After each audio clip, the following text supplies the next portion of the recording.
In today's video, I'm going to teach you how to change your Shopify link name step by step. First, head over to the Shopify website and log into your Shopify account using your email and password. Once you're inside the Shopify dashboard, go to Online Store from the left sidebar.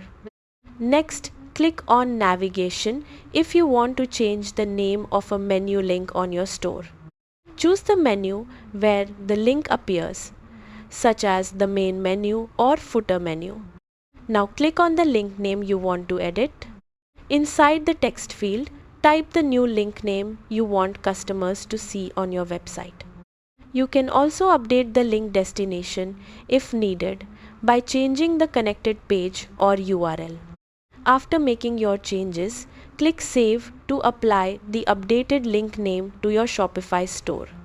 If you want to change your actual store domain or Shopify URL, go to Settings and then Domains, where you can manage your store address and connected domains. Keeping your navigation links clean and easy to understand helps improve customer experience and makes your store look more professional. Thanks for watching.